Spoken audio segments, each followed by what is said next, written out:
Welcome friends, welcome to this new episode. इसके पहले हम लोग कंजर्वेटिव फोर्स के बारे में और पोटेंशियल एनर्जी किसी सिस्टम की दोनों के रिलेशनशिप के बारे में हम लोगों ने काफ़ी कुछ सीख लिया है। आज एक बार फिर हम देखते हैं work done by conservative and non conservative force. ठीक है, देखो दोनों में कैसे डिफरेंस आता है देखते हैं मतलब कोई डेरिवेशन नहीं है, आपको जस्ट मैं समझाने का प्रयास करूंगा। देखो ये मान लो कोई बॉडी है जिसका कुछ मास होगा, ठीक है। इस पर हम एक फोर्स लगाते हैं और उसको यहाँ तक लाते हैं, यहाँ तक मान लो ऐसे मूव कराते हुए बॉडी को हम यहाँ तक ऐसे ले आते हैं, यहाँ तक देख रहे हैं। इस पर कोई फोर्स लगाया है।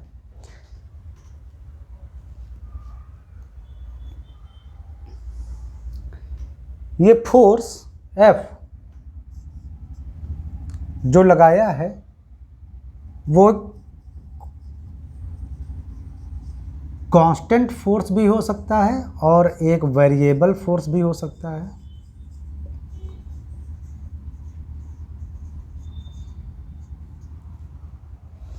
ये फोर्स डिस्प्लेसमेंट पर भी डिपेंडेंट हो सकता है। मीन्स अगर डिस्प्लेसमेंट वेक्टर को आप डी वेक्टर से लिखें तो यानी ये फोर्स डिस्प्लेसमेंट पर भी डिपेंड है। जैसे कि स्प्रिंग फोर्स, वो स्प्रिंग कितनी डिस्प्लेस्ड हो रही है उस पर डिपेंड करता है। इलॉन्गेशन और कंप्रेशन ऑफ द स्प्रिंग अपनी नॉर्मल स्टेट से कितना कंप्रेस हो रही है या कितना इलॉन्गेट हो रही है उस पर डिपेंड कर रहा है। मतलब कुल मिला के ये फोर्स कांस्टेंट नहीं है। Similarly gravitational force between two masses m1 और m2, इसको ग्रेविटेशनल कांस्टेंट कहते हैं। इसकी वैल्यू कांस्टेंट होती है, तो इसकी आप चिंता मत करो। मान लो दो मास हैं जो एक दूसरे से r डिस्टेंस पर रखे हुए हैं। ऐसे दो मास एक दूसरे से r डिस्टेंस पर रखे हुए हैं, उनके बीच की अगर डिस्टेंस r है तो उनके बीच लगने वाला फोर्स r स्क्वायर के इन्वर्सली प्रोपोर्शनल होता है। इसका मतलब ये फोर्स भी कांस्टेंट नहीं है, दोनों में डिस्प्लेसमेंट होगा। अगर दोनों सेपरेट हों या पास में आए तो इसका मतलब है कि दोनों के बीच की डिस्टेंस चेंज होगी, तो दोनों के बीच में लगने वाला ग्रेविटेशनल फोर्स भी चेंज हो जाएगा। इसका मतलब ये फोर्स भी कांस्टेंट नहीं है, वेरी कर रहा है, यानी ये डिस्प्लेसमेंट पर डिपेंड है। और जैसे आपका कूलॉम्ब फोर्स हुआ 1/4 pi epsilon not Q1 Q2 upon R square. अगर दो चार्ज हैं, एक चार्ज है Q1, दूसरा चार्ज है Q2, दोनों के बीच की डिस्टेंस है R, तो दोनों के बीच लगने वाला फोर्स भी R स्क्वायर के इन्वर्सली प्रोपोर्शनल होता है। इसका मतलब ये फोर्स भी वेरी कर रहा है डिस्प्लेसमेंट के साथ। तो कहने का मतलब ये था कि फोर्स आपका डिस्प्लेसमेंट के साथ वेरी भी कर सकता है, वेरिएबल भी हो सकता है, यानी कुछ और तरह से वेरी कर सकता है, या एक कांस्टेंट फोर्स हो सकता है। ठीक है, मतलब फोर्स डिफरेंट टाइप के हो सकते हैं। तो आपने देखा कि हमने आपको पहले बताया था कि स्प्रिंग फोर्स, ग्रेविटेशनल फोर्स और कूलॉम्ब फोर्स, ये सब जो होते हैं वो कंजर्वेटिव फोर्स होते हैं। लेकिन ये फोर्स कांस्टेंट है ऐसा कुछ ज़रूरी नहीं, ये फोर्स कांस्टेंट नहीं है, वेरी कर रहे हैं डिस्प्लेसमेंट के साथ। जब कोई कांस्टेंट फोर्स काम करता है तो work equal to F dot D, इससे निकालना बहुत आसान हो जाता है, क्योंकि F कांस्टेंट है तो ये पूरा वर्क बिल्कुल डिस्प्लेसमेंट पर डिपेंड करेगा। ठीक है, कांस्टेंट फोर्स डिस्प्लेसमेंट पर डिपेंड करेगा, लेकिन इसका मतलब ये नहीं कि ये फोर्स कंजर्वेटिव ही हो। कांस्टेंट फोर्स कंजर्वेटिव हो ऐसा कुछ ज़रूरी नहीं है। जैसे अभी हम आपको बताएंगे कि एक कांस्टेंट फ्रिक्शन फोर्स जो कांस्टेंट होता है, लेकिन वो डिस्प्लेसमेंट पर नहीं बल्कि डिस्टेंस पर डिपेंड करता है। पूरे पाथ पर डिपेंड करेगा, डिस्प्लेसमेंट पर डिपेंड नहीं करेगा।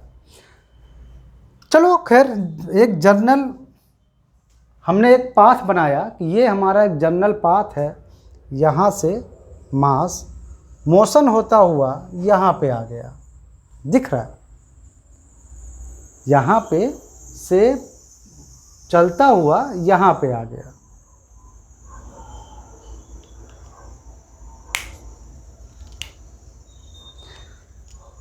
आप एक छोटा सा कोई बीच में कोई एक मतलब एलिमेंटल पाथ ले लो, ये छोटा सा पाथ, इसको आप ज़रा जूम करो तो उसको आप थोड़ा बड़ा साइज में दिखाओ, इसी छोटे पाथ को।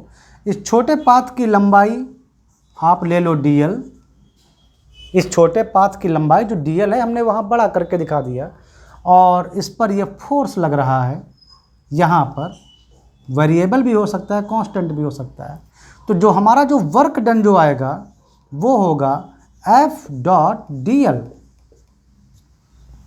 यानी फोर्स डॉट डिस्प्लेसमेंट, और टोटल जो हमारा वर्क आएगा, टोटल वर्क वो होगा पूरे, ये तो इतने छोटे पाथ पर किया गया वर्क है, तो यही अगर फोर्स पूरे इस मास को ऐसे करके मोशन करके पूरे पाथ पर ला रहा है, तो टोटल वर्क फोर्स जो होगा वो होगा F dot dl, where this integration is the line integral. Line integral होता है यानी पाथ इंटीग्रल, ये जो है वो यहाँ पर आप छोटा सा l लिख सकते हो, और इसका मतलब होता है पाथ इंटीग्रल, यानी पूरे पाथ पर इंटीग्रेशन।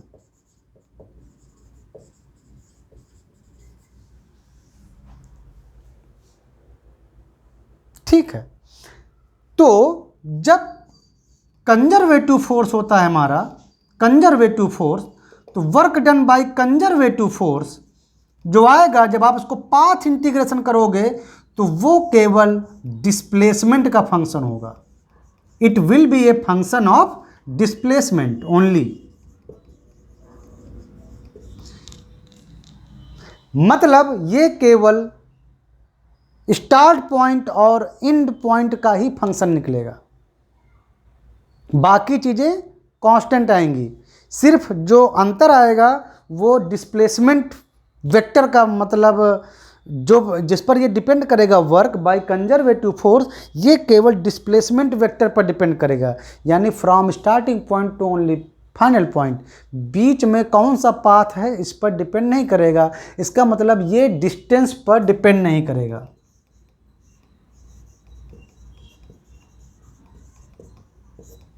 या कह सकते हो ये पाथ पर डिपेंड नहीं करेगा।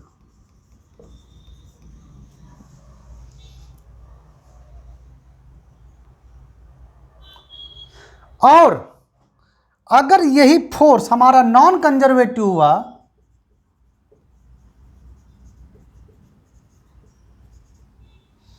तो ये जो आपका जो टोटल जो पाथ पर जो ये लाइन इंटीग्रेशन आया फोर्स का, ये इस पूरे पाथ के इंटीग्रेशन पर डिपेंड करेगा, यानी पूरी पाथ की लंबाई पर। It will be a function of path कर लो या डिस्टेंस कर लो, ठीक है, पाथ या डिस्टेंस, तो it will be a function of path और it may be a distance, a function of distance. तो जहां पर वर्क डन जो है वो पाथ का इंटीग्रेशन या डिस्टेंस पाथ पर या डिस्टेंस का फंक्शन आता है, या ये कह लो line integration of the path पर डिपेंड करता है, वहाँ पर वो फोर्स हमारा नॉन कंजर्वेटिव फोर्स होता है। और जहाँ पर वर्क डन केवल डिस्प्लेसमेंट यानी and point two starting point पर डिपेंड करता है, वो डिस्टेंस या पाथ पर डिपेंड नहीं करता है, यानी वो लाइन इंटीग्रेशन ऑफ डीएल पर डिपेंड नहीं करता है केवल। तो इसका मतलब कि वहाँ पर जो फोर्स काम कर रहे हैं वो कंजर्वेटिव फोर्स काम कर रहे हैं। समझ में आया? तो अगर कंजर्वेटिव फोर्स काम कर रहा होता तो सारा वर्क डन केवल इस वेक्टर पर डिपेंड करता, मतलब केवल स्टार्टिंग पॉइंट से एंड पॉइंट को मिलाने वाला वेक्टर, यानी डिस्प्लेसमेंट वेक्टर। और अगर नॉन कंजर्वेटिव फोर्स काम कर रहा होता तो वो पूरे पाथ इंटीग्रेशन पर डिपेंड करता। समझ में आया? तो यही मेन डिफरेंस है कंजर्वेटिव फोर्स द्वारा और नॉन कंजर्वेटिव फोर्स द्वारा किए गए वर्क में। यहाँ पर आप देख रहे हैं work equal to force dot displacement. General एक फार्मूला है, ये फार्मूला ऐसे नहीं लिखा जाता है। ये वर्क फार्मूले जो होता है उसको लिखने का सही ढंग कुछ ऐसा होना चाहिए। अगर मान लो फोर्स आपका कांस्टेंट भी है तो आपको यहाँ से लगेगा जैसे वो केवल डिस्प्लेसमेंट पर डिपेंड कर रहा है। ये आपको फार्मूला कंफ्यूजन में डाल देगा कि अगर हमने फोर्स कांस्टेंट ले लिया तो यानी ये वर्क हमारा डिपेंड करेगा केवल डिस्प्लेसमेंट वेक्टर पर। It will be a function of displacement vector. इसका मतलब अगर कांस्टेंट फोर्स ले लें तो डिस्प्लेसमेंट वेक्टर पर डिपेंड करेगा, तो क्या ये कंजर्वेटिव फोर्स हो गया? कंजर्वेटिव फोर्स काम करने लगेगा, वैसा बिहेव करेगा। भाई आपको दिख रहा है ना कि work done depends on the displacement if force equal to constant. लेकिन ऐसा फार्मूला देख के आप मत समझो, ठीक है? ये जनरल फार्मूला है जो हम लोग यूज करते हैं अपने मतलब लेमैन तरीके से। एक नॉन कंजर्वेटिव फोर्स अगर कांस्टेंट हो, मान लो फोर्स हमारा कांस्टेंट है बट नॉन कंजर्वेटिव है, जैसे फ्रिक्शन फोर्स।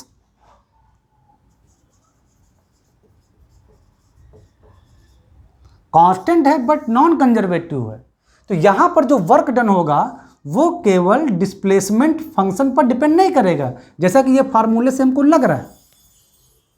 वो पाथ पर डिपेंड करेगा, डिस्टेंस पर। समझ में आया? तो कांस्टेंट फोर्स हो तो ये भी जरूरी नहीं है कि वो डिस्प्लेसमेंट पर वेक्टर पर डिपेंड करे। इसका एग्जांपल हम आपको work done by friction force में दिखाते हैं, ठीक है? वो हम आपको एक नया एपिसोड बना कर देंगे। तो आई होप आपको ये चीज़ें समझ में आ गई हैं। अब हम नेक्स्ट एपिसोड में मिलते हैं, या अगर आप अलाउ करें तो इसी एपिसोड में आपको बताते हैं। देखो,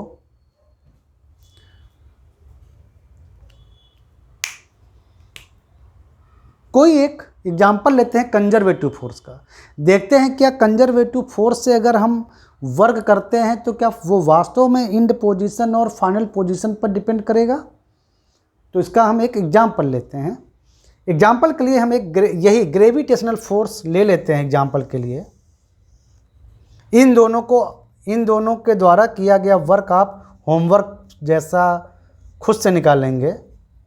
एक का हम बता दे रहे हैं, इसको मैं बता रहा हूँ, ठीक है? क्लास वर्क अभी बता दे रहे हैं। इन दोनों से किया गया वर्क आप होमवर्क तरीके से निकालो अपने होमवर्क में। चलो मैं यहीं पर बताता हूँ आपको। आई होप ये समझ में आपको आ गया।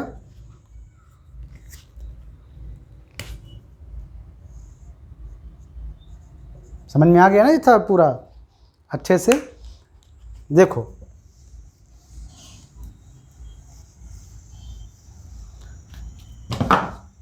दो मास हैं जिनके बीच की अभी डिस्टेंस है, मान लो प्रेजेंट में r1।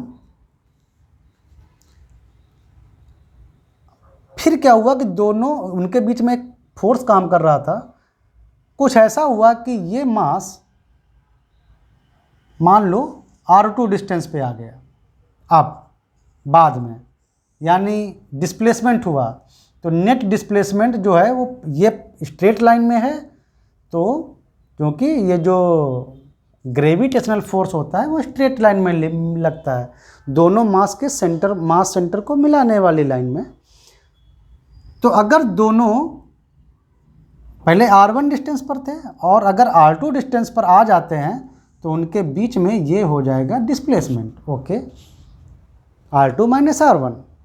तो देखते हैं कि सही में क्या कंजर्वेटिव फोर्स द्वारा किया गया वर्क क्या सही में फाइनल पोजीशन पर डिपेंड करता है, मतलब फाइनल और इनिशियल पोजीशन पर ओनली डिस्प्लेसमेंट पर। तो उसको ज़रा हम देखते हैं। पहले R1 डिस्टेंस था, दोनों के बीच की डिस्टेंस चेंज हो गई, मतलब तो डिस्प्लेसमेंट हुआ इतना। ठीक है, देखो दोनों के, अब इसको हम सॉल्व करेंगे तो थोड़ा इंटीग्रेशन लगाएंगे।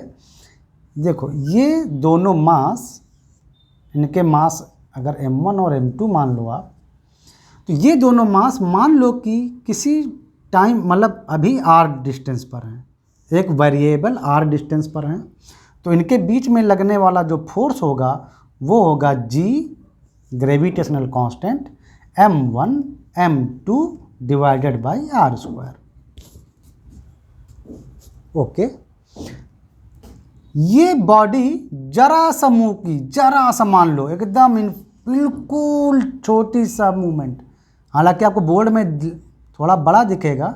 मान लो कि ये बॉडी या ये मास यहाँ से चल के यहाँ तक आ गया, केवल dr डिस्टेंस, केवल dr distance, where dr tending to 0, मतलब बहुत छोटा डिस्प्लेसमेंट दिया।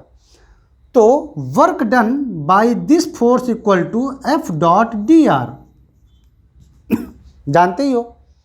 तो ये वैल्यू रखिए, तो g m1 m2 by r square into dot dr। जब डॉट करेंगे तो देखेंगे कि ये जो फोर्स था, ग्रेविटेशनल फोर्स, और ये डिस्प्लेसमेंट लाइन दोनों एक ही लाइन में होंगे, क्योंकि वो जो ग्रेविटेशनल जो फोर्स है वो हमेशा मास सेंटर को मिलाने वाली लाइन पर होता है। तो फोर्स काम कर रहा था इधर, आपने डिस्प्लेसमेंट दे दिया उधर, तो जाहिर सी बात है निगेटिव आ गया। ओके, क्योंकि एंगल आएगा ना, अपोजिट में काम कर रहे हैं। dr आपने चेंज उस तरफ कराया, अगर आप बॉडी को इधर चेंज कराते, मतलब इधर डिस्प्लेस करते, तो पॉजिटिव वर्क आता, वो तो आप जानते ही हो। तो यहाँ पर हमने उस साइड में अगर एग्जाम्पल के तौर पर ले लिया है तो हम निगेटिव साइन रखेंगे यहाँ पर। अगर आप इसको इधर मूव करा देते तो कुछ ना होता, बस केवल पॉजिटिव dr आता, क्योंकि तब फोर्स और डिस्प्लेसमेंट में एंगल 0 होता, दोनों एकदम कोलिनियर होते। अभी अपोजिट में हो गया है तो माइनस। तो ये तो dw मतलब केवल dr डिस्टेंस डिस्प्लेसमेंट मतलब चेंज करने पर इस ग्रेविटेशनल फोर्स द्वारा किया गया वर्क है। हम r को वेरी करा रहे हैं R1 से R2 तक। r हमारी जा रही है, जो r जो वेरिएबल लिया है, दोनों के बीच का जो डिस्टेंस r लिया है वो वेरी कर रहा है फ्रॉम R1 से R2 तक। तो इसमें लिमिट लगा दो, तो नेट वर्क आ जाएगा minus g m1 m2 by r square, और ये dr, इसका इंटीग्रेशन R1 से R2, r equal to R1 से r इक्वल टू R2 तक। तो ये आ जाएगा आपका, जब आप इंटीग्रेशन करोगे तो आ जाएगा g m1 m2, और ये 1 बाई r माइनस उसको प्लस कर देगा R1 से R2, यानी g m1 m2 और 1 by R2 minus 1 by R1। देखो ग्रेविटेशनल कांस्टेंट ही है, दोनों मास भी कांस्टेंट हैं। इसका मतलब जो कंजर्वेटिव फोर्स, ग्रेविटेशनल फोर्स से कंजर्वेटिव फोर्स होता है, तो कंजर्वेटिव फोर्स द्वारा किया गया जो वर्क है रियल में केवल R1 और R2 पर ही डिपेंड कर रहा है, यानी फाइनल पोजीशन और इनिशियल पोजीशन पर, केवल फाइनल पोजीशन और इनिशियल पोजीशन पर। तो इसका मतलब ग्रेविटेशनल कंजर्वेटिव फोर्स, जैसे कि यहाँ पर हमने कंजर्वेटिव फोर्स के तौर पर ग्रेविटेशनल फोर्स का एग्जांपल लिया, तो कंजर्वेटिव फोर्स द्वारा जो किया गया जो वर्क है वो रियल में फाइनल और इनिशियल पोजीशन पर डिपेंड करता है, वो पाथ पर डिपेंड नहीं करता है। सिमिलरली ये दोनों आप सॉल्व करेंगे। ये स्प्रिंग है, इसका डिस्प्लेसमेंट x1 टू x2 हो रहा है, ओके। और ये चार्ज दो रखे हैं r डिस्टेंस पर लाइक दिस, बिल्कुल ऐसा ही, और इनके बीच की डिस्टेंस r1 टू r2 हो रही है। दोनों चार्ज ऐसे रखे रहेंगे, इनके बीच की डिस्टेंस r1 से r2 चेंज हो रही है, यानी डिस्प्लेसमेंट r2 माइनस r1 है, यहाँ पर डिस्प्लेस x2 माइनस x1 है। तो क्या इनके द्वारा किया गया जो वर्क है क्या केवल इन्हीं चीज़ों पर डिपेंड कर रहा है? आप इसको एज ए होमवर्क कीजिए और आपको आंसर मिलेगा कि कंजर्वेटिव फोर्स जो होते हैं उनके द्वारा किया गया वर्क केवल डिस्प्लेसमेंट वेक्टर यानी फाइनल पोजीशन और इनिशियल पोजीशन पर ही डिपेंड करता है, और वो पाथ पर डिपेंड नहीं करता है। ठीक है, तो मिलते हैं नेक्स्ट एपिसोड में।